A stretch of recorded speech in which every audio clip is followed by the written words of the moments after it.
वैसे जरूरी नहीं है, लेकिन फिर भी वीडियो को लाइक या फिर डिसलाइक कर दिया करें। मूवी के स्टार्ट में ही हमें ये पता चलता है कि एक फेमस एक्ट्रेस एना फ्रिट्ज की डेड बॉडी पार्टी के दौरान वहाँ से मिली है। इसका मतलब ये था कि एना फ्रिट्ज की अचानक ही किसी वजह से मौत हो गई है और अब उसकी डेड बॉडी मॉर्ग में भी आ चुकी है। इसके बाद हमें दो फ्रेंड्स दिखाए जाते हैं, जिनमें एक का नाम इवान था और वो दोनों अपने एक फ्रेंड पाओ से हॉस्पिटल में मिलने आए थे। असल में ये तीनों मिलकर एक पार्टी में जाने वाले थे, लेकिन पाओ की शिफ्ट तो 1 घंटे के बाद खत्म होने वाली थी, क्योंकि पाओ इसी हॉस्पिटल की मॉर्ग में काम करता था। इसके बाद वो तीनों फ्रेंड्स बाहर आ जाते हैं और यहाँ पर ये तीनों खूब ड्रिंक करते हैं और वो एना फ्रिट्ज के बारे में बातें भी करने लगते हैं। तब इवान पाओ से पूछता है कि क्या हम उसकी डेड बॉडी देख सकते हैं। अब क्योंकि ये रिस्की था, इसीलिए पाओ इनकार कर देता है, क्योंकि ऐसा करने से उसकी जॉब जा सकती थी। अब क्योंकि एना फ्रिट्ज एक फेमस एक्ट्रेस होने के साथ साथ काफी खूबसूरत भी थी, इसीलिए इवान बार बार इंसिस्ट कर रहा था उसे देखने के लिए। तब इवान के इतना फोर्स करने पर उसके दोनों फ्रेंड्स मान जाते हैं। तो इसीलिए पाओ अपनी जॉब को खतरे में डालकर अपने फ्रेंड्स को एक ऐसी जगह पर ले आता है जहाँ पर किसी का भी जाना अलाउड नहीं था। इसके बाद वो तीनों फाइनली मॉर्ग में आ जाते हैं, जहाँ पर पाओ एक डेड बॉडी के पास जाकर खड़ा हो जाता है और वो कहता है कि ये एना फ्रिट्ज की डेड बॉडी है। लेकिन जैसे ही पाओ डेड बॉडी से कपड़ा हटाता है तो वो तो एक बूढ़ी औरत की डेड बॉडी होती है, जिसे देखकर इवान और उसका दूसरा फ्रेंड डर जाते हैं। असल में पाओ इन दोनों के साथ मजाक कर रहा था। इसके बाद पाओ आता है एना फ्रिट्ज की असली डेड बॉडी के पास। तो पाओ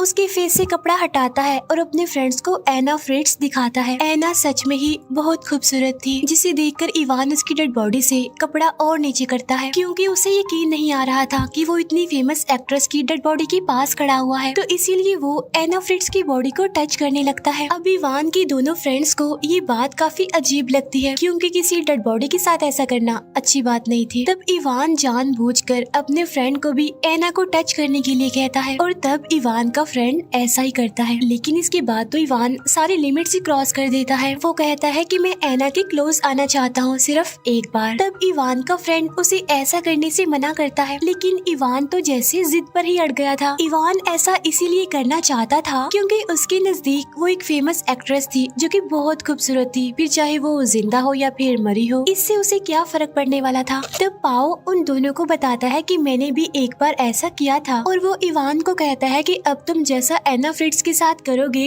मैं भी वैसे ही करूँगा। लेकिन उन दोनों का जो फ्रेंड था सिर्फ उसे ही लग रहा था कि ये चीज गलत है और उन्हें ऐसा नहीं करना चाहिए। लेकिन अब क्योंकि वो अपने फ्रेंड्स के साथ था तो इसीलिए उसको अपने फ्रेंड्स की बात माननी पड़ती है। बेशक वो अपने फ्रेंड्स की तरह ऐसा ना करे, लेकिन उसे सहना पड़ेगा, देखना पड़ेगा सब। इसके बाद ये तीनों ड्रग्स लेते हैं। फिर इसके बाद पाओ और उसका दूसरा फ्रेंड एक अलग रूम में आ जाते हैं और उधर इवान एना की डेड बॉडी के क्लोज आता है। तब इवान की बात पाओ जाता है और वो भी ऐसा ही करता है। लेकिन तभी अचानक से हम बड़ी हैरान कर देने वाली चीज देखते हैं और वो ये कि अचानक से एना की आईज खुल जाती हैं। वो दोबारा जिंदा हो गई थी और अपने पूरे सेंसेस में थी। लेकिन पाओ को भी इस बात का पता नहीं चलता कि एना फ्रिट्ज अब जिंदा हो गई है। लेकिन जब उसे इस बात का पता चलता है तो वो डर जाता है और चिल्लाने लगता है। तब उसके चिल्लाने की आवाज सुनकर इवान और उसका फ्रेंड भी वहाँ पर आ जाते हैं। तब पाओ उन्हें बताता है कि एना फ्रिट्ज अब जिंदा हो गई है। एना को जिंदा देखकर पाओ और इवान काफी घबरा जाते हैं, क्योंकि एना को पता था कि उन दोनों ने ही उसके साथ ऐसा किया। तो जाहिर सी बात है कि एना बाहर जाकर ये बात पुलिस को बता देगी कि मॉर्ग में उसके साथ क्या किया इन लोगों ने। तब ये सोचकर इवान एना को मारने का प्लान बनाता है, क्योंकि वो किसी भी किस्म का रिस्क लेना नहीं चाहता था। लेकिन यहाँ पर इवान का फ्रेंड एना की हेल्प करता है और वो उसे कपड़े में लपेट देता है। यहाँ पर इवान का फ्रेंड उसकी इस बात से एग्री नहीं करता कि एना को मारा जाए,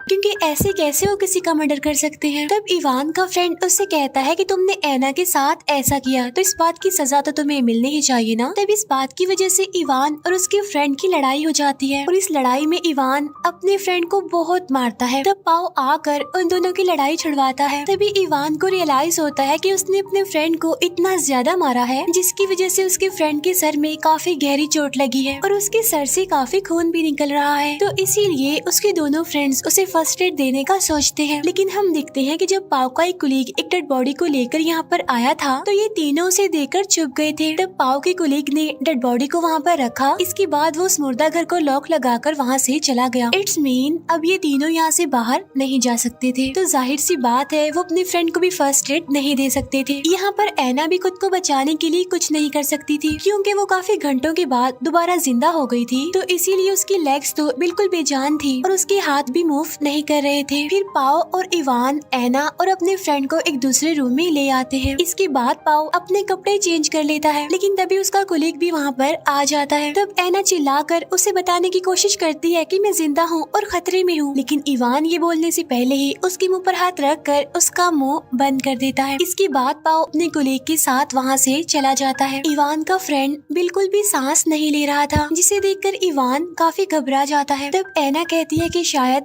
अब वो मर चुका है और थोड़ी देर के बाद जब पाओ वापस आता है तो उसे भी पता चल जाता है कि उसका फ्रेंड अब मर चुका है, जिसकी वजह से पाओ रोने लगता है। तो इसीलिए इवान उसे तसल्ली देता है और कहता है कि इसमें हमारा कोई कसूर नहीं है, ये सिर्फ एक एक्सीडेंट था। तब एना इवान को कहती है कि इस सब के लिए तुम्हें जेल होगी देखना। तब इवान उसे कहता है शट अप, अपना मुंह बंद रखो। इसके बाद इवान पाओ को बाहर लेकर आता है और प्लान बनाता है। इवान उसे कहता है कि अगर हम पकड़े गए तो हमारी लाइफ, हमारा फ्यूचर सब कुछ बर्बाद हो जाएगा, इसीलिए हमें अपने फ्रेंड की डेड बॉडी को कहीं पर छुपाना होगा, ठिकाने लगाना होगा, साथ साथ एना फ्रिट्ज को मारना होगा। अंदर एना खुद को स्ट्रेचर से नीचे गिराती है। वो उनके फ्रेंड की पॉकेट से मोबाइल निकालती है और हेल्प के लिए किसी को कॉल करने की कोशिश करती है। तभी पाओ और इवान भी अंदर आ जाते हैं और वो उससे मोबाइल छीन लेते हैं। इवान जब डायल हिस्ट्री चेक करता है तो उससे पता चलता है कि एना ने किसी को कॉल कर दी है, लेकिन उसकी बात नहीं हो पाई। तब ये दोनों एना को एक दूसरी जगह ले जाने लगते हैं और तभी उनके फ्रेंड की मोबाइल पर किसी की कॉल आती है और ये उसी पर्सन की कॉल थी जो नंबर एना ने डायल किया था। असल में एना ने अपने फादर को कॉल की थी और जैसे इवान कॉल पिक करता है तो एना चिल्लाकर अपने फादर को बुलाती है और उनसे हेल्प मांगती है, लेकिन पाओ उसके मुंह पर हाथ रख कर उसका मुंह बंद कर देती है कि बाय मिस्टेक कॉल हो गई थी, रॉन्ग नंबर, और ये कहकर वो फोन बंद कर देता है। तब इवान एना को मॉर्ग में लाकर उसे जोर से स्लैप करता है, जिस पर एना उसे कहती है कि तुम्हें इस बात की सजा जरूर मिलेगी। तब इवान चिल्लाकर एना को कहता है कि मत भूलो, अभी थोड़ी देर पहले तुम एक डेड बॉडी थी और अब मैं तुम्हें दोबारा डेड बॉडी बनाने लगा हूँ। इसके बाद इवान कंटेनर लेने के लिए वहाँ से बाहर चला जाता है ताकि वो अपने फ्रेंड की डेड बॉडी को उसमें डालकर कहीं पर ले जा सके। पीछे से पाओ भी एना के हाथ पर बांधने लगता है। तब एना उसे कहती है कि तुम्हें इवान का साथ देने की कोई जरूरत नहीं है क्योंकि तुम्हारा कोई कसूर नहीं है, क्योंकि तुमने कुछ नहीं किया, सब कुछ उसी ने किया है और वो एक झूठा इंसान है और उसने ही तुम्हारे फ्रेंड को मारा है। जिस पर पाओ कहता है कि हाँ ठीक है, लेकिन वो तो एक एक्सीडेंट था। जिस पर एना उसे कहती है कि नहीं, ऐसा नहीं है, असल में जब तुम अपने कोलीग के साथ बाहर गए थे तो इवान ने अपने फ्रेंड का गला घोंटकर उसे मार दिया। तब अचानक से पाओ इस बारे में सोचने लगता है, लेकिन तभी वो एना के मुंह पर टेप लगाकर उसका मुंह बंद कर देता है।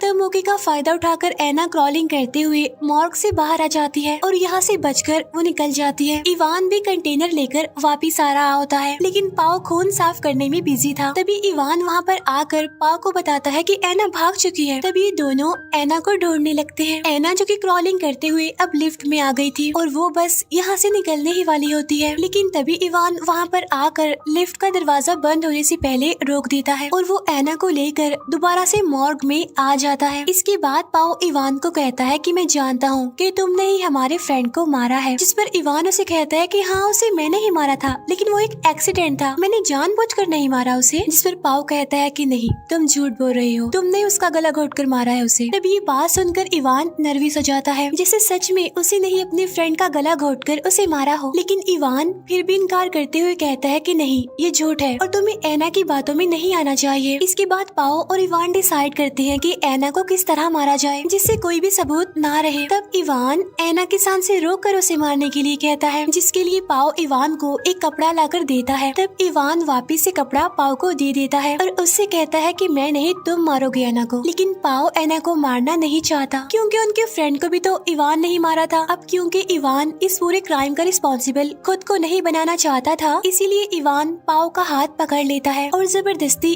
एना के मुँह पर कपड़ा रखवाता है। तब वो लोग कपड़ा नहीं हटाते और एना एक बार फिर से मर जाती है। इसके बाद वो एना की बॉडी को स्ट्रेचर पर रखते हैं और अपने फ्रेंड की डेड बॉडी को कंटेनर में डाल देते हैं। तब इवान उस कंटेनर को लेकर वहाँ से चला जाता है। उधर पाओ भी एना की बॉडी को साफ करने लगता है। इवान अपने फ्रेंड की डेड बॉडी को एक जगह पर फेंक कर वापिस आने लगता है। पाओ ने एना की बॉडी को अच्छे से साफ कर दिया था और वो बस जाने ही वाला था, लेकिन जाने से पहले पाओ एक बार एना के मुँह से कपड़ा हटाता है और वो दिखता है कि एना अभी जिंदा है। तब पाओ एना को कहता है कि चुप रहना और रिलैक्स भी। अब यहाँ पर सवाल ये उठता है कि एना तो मर चुकी थी, तो फिर वो दोबारा जिंदा कैसे हो गई? असल में एना जब पाओ को ये कह रही थी कि सारा कसूर इवान का है, तुमने कुछ नहीं किया, तो तभी इन दोनों यानी एना और पाओ ने प्लान बनाया। प्लान के मुताबिक जब एना का दम घुटने ही वाला था तो उससे पहले उसने ऐसे ही रिएक्ट किया जैसे वो सच में मर चुकी हो, और यहाँ पर उसने मरने की इतनी अच्छी एक्टिंग की कि इवान को उसका पता ही नहीं चला। इसके बाद इवान भी मॉर्ग में वापस आ चुका था। इसके बाद वो दोनों फ्रेंड वहाँ से निकलने लगते हैं। तब जाने से पहले इवान अपना वॉलेट चेक करता है, लेकिन उसमें उसका आईडी कार्ड नहीं था। तब इवान अपना आईडी कार्ड लेने के लिए वापस से मॉर्ग में आता है। अब यहाँ पर पाओ उसे रोकने की कोशिश करता है, लेकिन इवान अंदर आ जाता है और वो भी देख लेता है कि एना फ्रिट्ज अभी जिंदा है। तब एना को जिंदा देखकर इवान पाओ पर काफी गुस्सा करता है और वो उसका गला घोटने लगता है। अब क्योंकि इवान अपने पहले दोस्त की तरह पाओ को मारना नहीं चाहता था, इसीलिए वो उसे छोड़ देता है, लेकिन तभी एना एक सीजर से